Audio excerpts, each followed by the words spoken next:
Cool. Well, I'm Nettie. I know some of you and some of you know me. And so I have my testimony written. It's a little more formal, I guess, than the past couple ones, but it was a blessing to hear your testimony to the guys who spoke, and it was just really encouraging. So thank you. Okay, so I was a girl who stumbled upon salvation. The one who, at age 8, had her first heartbreak because of her parents' divorce. I was that girl who, even though I liked being around Christians, sometimes, in between living in my sin, would debate them. I was that girl who voted for same-sex marriage and the right to kill your own baby. I was that girl. I was for almost everything God was against. And still, God pursued me.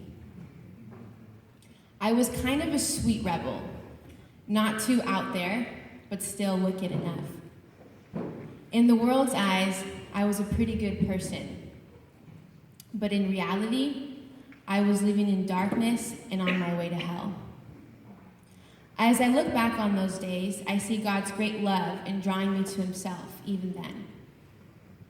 He allowed me to experience his presence at a young age and used my Catholic upbringing to instill in me an awareness of him.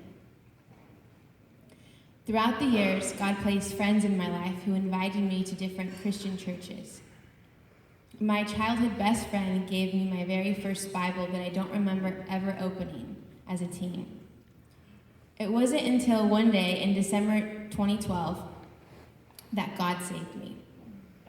It was a very normal day, just hanging out with this guy that I liked, who I didn't really even know. It was about the third time we had ever hung out, and it wasn't necessarily like we were on the topic of salvation or what that really even meant. It was actually very random, the way that he asked me if I wanted to pray. And I said yes. So he put his hand on me, and he told me to repeat after him.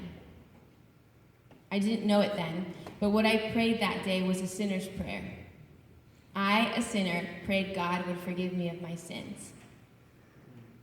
I asked him to fill me with his Holy Spirit, and that I believed Jesus Christ was crucified and resurrected for my sins. The very next day, I felt the need to go to church. I can't explain it in any other way, but that I just felt I needed to go to church. As the days and weeks passed, I had a desire and craving to know God, to read his word, and to live for Jesus. Before that day, the very thought or idea of living for Jesus never even occurred to me. I only lived for myself. But he was the one who I always needed, yet never realized it until that day. He opened my eyes and made me a new creation with new desires. I was the girl who stumbled upon salvation. And I don't say that to brag or to make light of it, but to give all the glory to Christ. He was the one who chose me. He saved me, and I didn't even know I needed to be saved. I didn't know I was lost or broken, and he healed me. He looked upon me in my wickedness and in my rebellion and said, I want her.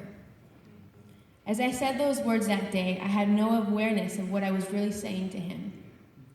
But I know that he heard me because I've never been the same since. Thank you.